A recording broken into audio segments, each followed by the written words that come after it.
Compte rendu de la 42e réunion ordinaire du Conseil de ministres. Le président de la République, chef de l'État, a présidé aujourd'hui, c'est vendredi 2 mai 2025, à la Cité de l'Union africaine, la 42e réunion du Conseil de ministres. 4 points étaient inscrits à l'ordre du jour, à savoir 1. Communication du président de la République, chef de l'État. 2. Points d'information.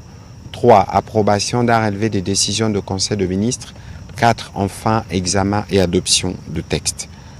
La communication du président de la République a porté sur 2 points principaux, à savoir 1. Des mesures urgentes additionnelles de redressement de finances publiques. Le président de la République a appelé à des mesures urgentes additionnelles, des redressements de finances publiques dans un contexte de guerre qui nous est imposé dans l'Est de la RDC. Ces conflits, a-t-il précisé, engendrent une augmentation significative des dépenses sécuritaires dans un contexte de ressources limitées. Cette conjoncture particulière impose un contrôle rigoureux du cadre macroéconomique afin de préparer l'accélération du développement économique par la mise en œuvre de mesures urgentes en vue du redressement et de l'assainissement de finances publiques. Le président de la République a souligné que l'amélioration de finances publiques par cette voie aurait un impact significatif sur la situation monétaire en facilitant le maintien d'une politique monétaire restrictive, contribuant ainsi à la maîtrise de l'inflation et à la stabilité du taux de change. Par ailleurs, le président de la République a rappelé que notre pays a pris des engagements importants vis-à-vis des institutions de Bretton Woods, en particulier les FMI, dans le cadre d'un programme d'appui fondé sur la facilité élargie de crédit et la facilité pour la résilience et la durabilité. De manière concrète, les mesures exceptionnelles nécessaires porteront sur la rationalisation des dépenses relatives à certaines institutions dont la pertinence n'est plus avérée, mais qui continuent de mobiliser des ressources publiques importantes. Dès lors, il a instruit le gouvernement de lancer un processus d'identification de structures créées ces dernières années, notamment au sein de ministères, et d'analyser leur valeur ajoutée au regard de ressources qui leur sont allouées, tant en termes des dépenses directes provenant du trésor public qu'en ressources publiques indirectement mobilisées, alors qu'elles auraient pu centraliser le compte général du trésor. Et il a insisté sur le fait que son cabinet est également concerné par cet effort de rationalisation. Dans cette perspective, il a engagé la Première ministre, avec l'appui de son cabinet, de proposer dans le plus bref délai une méthodologie claire et de conduire ce travail avec célérité et rigueur. À l'issue de cette évaluation, des mesures allant de la suppression pure et simple ou des reconfigurations optimisées de certaines structures seront envisagées. Nous devons être conscients qu'une offre économique innovante est indispensable pour dégager les ressources nécessaires aux projets structurants porteurs d'amélioration du bien-être de population. Cette offre économique ne saurait être dissociée d'un redressement réfléchi, efficace et durable de nos finances publiques, a-t-il conclu. Le deuxième point de la communication du président de la République a porté sur l'urgence de prendre des mesures d'application des ordonnances loi numéro 22/030 et numéro 31 du 8 septembre 2022 portant promotion de l'entrepreneuriat, de start-up et de l'artisanat. Le président de la République a rappelé qu'il avait, par sa communication à la 27e réunion du 20 décembre 2024, attiré l'attention du gouvernement sur l'urgence d'accélérer les développements de l'entrepreneuriat national. Il ne s'agit pas simplement d'une priorité économique, mais d'un levier stratégique pour l'emploi, l'innovation, l'industrialisation et la transformation structurelle de notre économie. En ces temps de mutation profonde, l'entrepreneuriat doit s'imposer comme un pilier de notre souveraineté économique et de notre résilience. À cet égard, il avait instruit le gouvernement de prendre dans les meilleurs délais les mesures d'application consécutives aux ordonnances loi ci évoquées. Si l'élaboration de la feuille de route alignée sur le Programme national de développement de l'entrepreneuriat congolais PRONADEC peut être considéré comme l'un des points de progrès, il n'en demeure pas moins que les mesures concrètes doivent encore être prises. Ces retards freinent l'émergence d'un écosystème entrepreneurial robuste, dynamique et inclusif, capable de mobiliser les talents, de capter les opportunités d'investissement, et de valoriser les potentialités inestimables de notre pays. L'entrepreneuriat n'est pas un luxe, mais une véritable nécessité stratégique.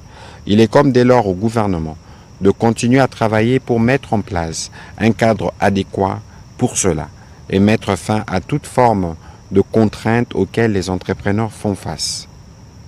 Les mesures d'application d'ordonnances loi précitées doivent être adoptées dans les meilleurs délais afin de créer les conditions institutionnelles, juridiques et financières propices à un véritable sort de l'entrepreneuriat. La Première ministre est appelée à la mobilisation immédiate et concernée des ministres concernés pour lever tous les obstacles administratifs ou techniques pouvant entraver la mise en œuvre effective de ces mesures et parachever les dits processus. Dans la suite de la communication du président de la République, la Première ministre chef du gouvernement est quant à elle revenue sur la problématique de l'organisation des épreuves certificatives 2024-2025 dans les parties occupées des provinces du Nord Kivu, Sud Kivu. Dans la perspective de la tenue de ces épreuves, à savoir l'examen de fin d'études primaires, le test national de sélection d'orientation scolaire et professionnelle et l'examen d'État, elle a rassuré que le gouvernement examine un plan de réponse et d'une contingence face à la crise sécuritaire à l'est du pays afin d'assurer la continuité éducative au profit des élèves affectés par les conflits. Dans un autre volet, la Première ministre chef du gouvernement est revenue sur la nécessité de sensibiliser les ministres et réformateurs dans le cadre du climat des affaires à l'utilisation de l'outil numérique des suivis de réformes du climat des affaires. Elle a annoncé donc à ses propos, elle convoquera la semaine prochaine une réunion de sensibilisation à l'attention de membres du gouvernement concernés. Cela fait suite à l'adoption de la feuille de route lors du Conseil des ministres du 21 février 2025. L'autre point abordé par la Première ministre et chef du gouvernement a concerné l'annonce du lancement du switch monétique de la Banque centrale du Congo dans les prochains jours, prenant en compte la volonté du président de la République de combattre la pauvreté dans notre pays et de la vaincre par la promotion de l'entrepreneuriat national. Elle a rappelé que le gouvernement de la République avait spécifiquement élaboré une stratégie nationale d'inclusion financière 2023-2028. La feuille de route prévoyait l'augmentation significative du nombre d'adultes détenant un compte auprès d'une institution financière ou via un prestataire de services financiers par téléphonie mobile. Elle a rassuré que l'opérationnalisation du switch de la Banque centrale aura un impact direct qui sera ressenti. Dans un premier temps par les utilisateurs de la monnaie mobile, ils seront capables de transférer de fonds depuis leur portefeuille électronique vers ceux des clients d'autres opérateurs de manière transparente et aisée. Nommé Mosolo, le switch monétique national aura un impact significatif, particulièrement sur les populations longtemps marginalisées économiquement, comme les femmes évoluant dans les petits commerces, les jeunes et les populations des milieux ruraux. Dans ces mêmes cadres, elle a annoncé l'organisation ce 3 mai 2025 d'une journée de sensibilisation sur la mise en application des ordonnances loi sur la promotion de l'entrepreneuriat et de l'artisanat qui rappellent les régimes allégés notamment voulus par l'OHADA. Enfin, la Première ministre a terminé son complément à la communication du président de la République par revenir sur les débuts réussis de l'opération d'évacuation de militaires et des policiers qui étaient gardés il y a quelques mois depuis les événements de Goma sur les installations de la MONUSCO, une opération qui est pilotée par les CICR en accord avec toutes les parties concernées. Au deuxième chapitre du Conseil des ministres de ce jour, relatif au point d'information, le vice-premier ministre et ministre de l'Intérieur a présenté l'État et l'administration du territoire national. L'état d'esprit de la population a été marqué cette semaine par l'expectative de la population quant à l'application effective du cessez-le-feu signé le 23 avril 2025, la signature à Washington d'une déclaration du principe entre la RDC et le Rwanda et la décision du gouvernement relative à la destruction de constructions anarchiques, notamment dans la baie d'Engaliema. Au plan politique, il a évoqué les séances de travail qu'il a eues avec les bureaux des assemblées provinciales du Kassa oriental, du Maniema, du Sankour et de la Mongala, ainsi qu'avec le gouverneur du Kasaï oriental. Ces rencontres visaient a encouragé une approche réglementaire et consensuelle tenant compte des impératifs sécuritaires en vue de garantir la stabilité des institutions provinciales et d'assurer le bon fonctionnement des institutions. Au sujet du banditisme urbain, il a fait le point des cas enregistrés dans plusieurs villes, notamment Kinshasa, Likasi et Kindu, ainsi que des mesures sécuritaires qui ont été prises pour contrer ces attitudes, ces comportements plutôt. À l'initiative du président de la République et en application des résolutions du Conseil des ministres du 25 avril 2025, il a présidé le 28 avril une réunion stratégique avec le ministre sectoriel concerné en vue de la mise en œuvre de la mesure relative à la démolition de constructions érigées dans les zones interdites, notamment dans la baie de Ngaliema. Le Conseil a pris acte de ce rapport. Au sujet, toujours sur ces chapitres sécuritaires, le vice-premier ministre, ministre de la Défense nationale, a quant à lui complété le vice-premier ministre, ministre de l'Intérieur. Il est revenu notamment sur les attaques récurrentes des positions de FARDC par les forces d'agression dans le Sud Kivu. Et il est aussi revenu sur l'évacuation par le CICR de nos militaires et policiers initialement retranchés dans les installations de MONUSCO à Goma. L'opération Gemba des FARDC pour la traque de Mobondo dans la périphérie de Kinshasa tend vers sa phase finale dans la circonscription des actions dans les territoires de Popo-Kabaka et dans une partie du plateau de Bateke. Les actions civilo-militaires seront intensifiées en faveur de populations pour envisager une réconciliation entre le peuple Teke et Yaka.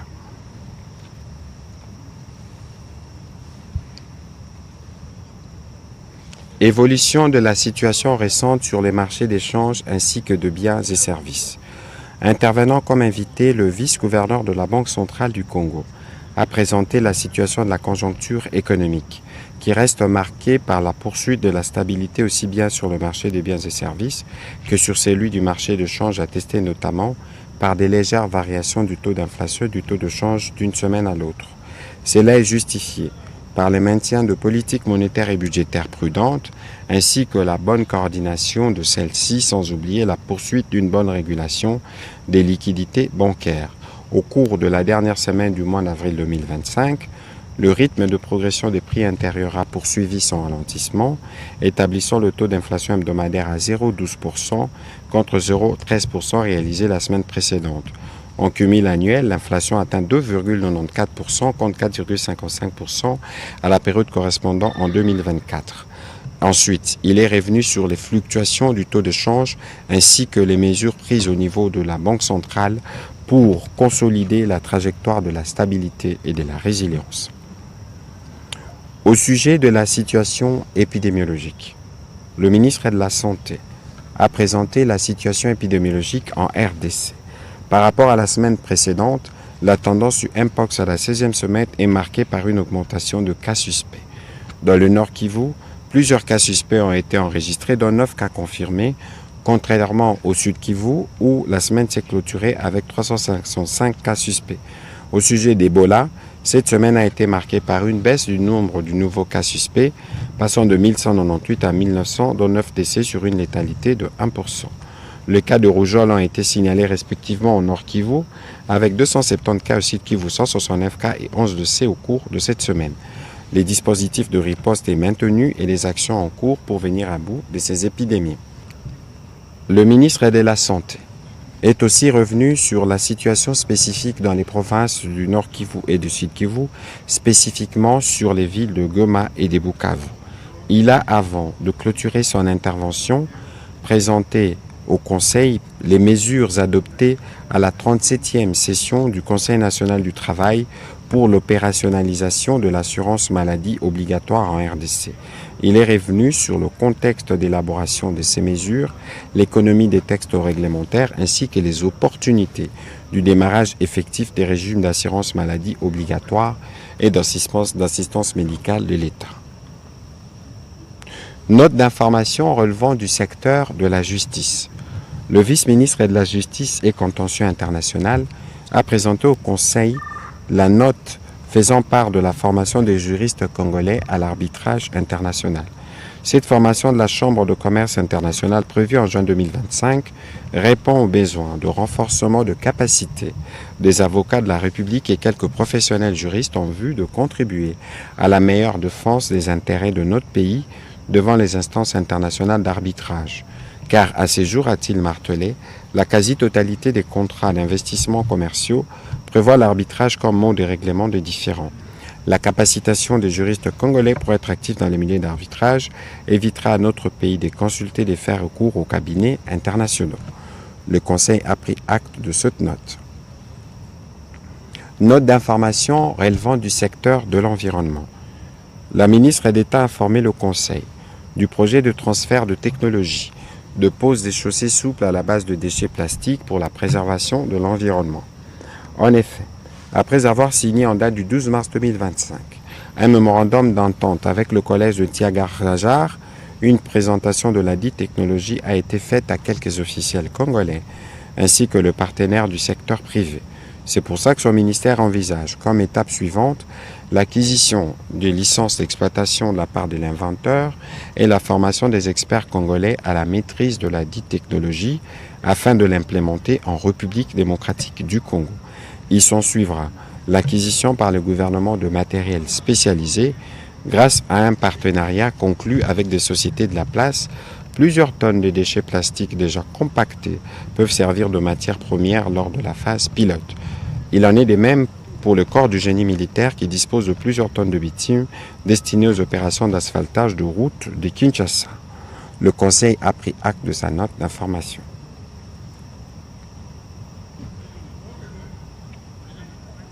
Note d'information relevant du secteur des infrastructures. Le ministre d'État, ministre des Infrastructures, Travaux publics et Reconstruction, a fait le point au Conseil de quelques dégâts matériels importants observés dans la ville de Kinshasa au lendemain de la pluie du 1er mai 2025. Il s'agit entre autres des dégâts observés, sans être exhaustif, de la route bypass à l'intersection de l'avenue Lengesa, de l'avenue Lalou au niveau de Delvaux avec l'érosion de Bolikango, de l'avenue Tourisme ainsi que l'avenue de Libération ex-24 novembre au niveau de Selembao. Toutes les équipes des services sous sa tutelle sont mobilisées pour intervenir et répondre à l'urgence de ces situations. Note d'information relevant du secteur des hydrocarbures. Le ministre des Hydrocarbures a informé le Conseil du découpage complet du bassin sédimentaire de la cuvette centrale en blocs pétroliers ouverts à l'exploration. En plus de 3 blocs déjà attribués, Mbandaka, Lokoro et Boussira à la société Comico, 52 nouveaux blocs pétroliers viennent aussi d'être ouverts à l'exploration. Il a précisé que ces découpages du bassin de la cuvette centrale, fait avec l'expertise du ministère de l'Environnement, a abouti à la création de meilleurs blocs ouverts à l'exploration basés sur le contrôle des données techniques, respectant ainsi les limites des aires protégées qui autrefois avaient fait l'objet des critiques des organisations non gouvernementales et de la société civile œuvrant dans le domaine de l'environnement. En vue de la relance des activités de l'amont pétrolier, il a pris plusieurs mesures. Et cette démarche s'inscrit dans le cadre des efforts continus du gouvernement pour valoriser le potentiel pétrolier national et attirer les investissements dans ces secteurs. Le Conseil a pris acte de cette note d'information. Note d'information relevant du secteur de la formation professionnelle. Le ministre de la formation professionnelle a présenté au Conseil une note à 3 volets. Le premier volet concerne la signature d'un protocole d'accord entre son ministère et le programme de désarmement et de démobilisation.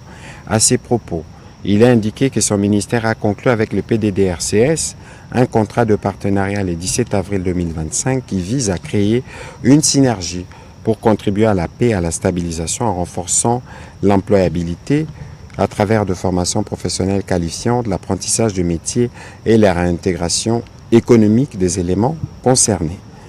La deuxième note a porté sur la mise en place d'une brigade de réflexion sur l'instauration d'un cycle de qualification avancée de formation professionnelle. Il a fait le point des échanges qu'il a entamés avec les responsables de quelques universités technologiques et instituts à vocation professionnelle sur la problématique de l'instauration d'un cycle de haut degré de qualification professionnelle en attendant la construction des instituts de l'État Et la troisième note a porté sur l'organisation de la 5e édition des épreuves certifiantes nationales 2025. Le Conseil a pris acte de cette note d'information après que le ministre a eu sollicité et obtenu du gouvernement l'accompagnement pour l'organisation de ces épreuves et des activités prévues dans le cadre de cette note dans les conditions optimales. Au troisième chapitre du Conseil de ministres de ce jour, relatif à l'approbation d'un relevé des décisions, les membres du Conseil ont approuvé les relevés des décisions prises lors de la 41e réunion ordinaire du Conseil de ministres du vendredi 25 avril 2025. Au dernier chapitre du Conseil de ministres de ce jour, relatif à l'examen et à l'adoption de textes, le ministre de la Recherche scientifique a soumis au Conseil pour examen et approbation le projet de loi portant utilisation sûre, sécurisée et pacifique des rayonnements ionisants et des applications nucléaires. Ce texte qui consacre un nouveau cadre légal et réglementaire et qui prend en compte d'autres aspects de droit nucléaire comme la sûreté et la sécurité nucléaire, la responsabilité civile et les garanties nucléaires. Après débat et délibération, ce texte a été adopté à nouveau par le Conseil de ministres. Commencé à 15h24, la réunion du Conseil a pris fin à 18h06. Je vous remercie.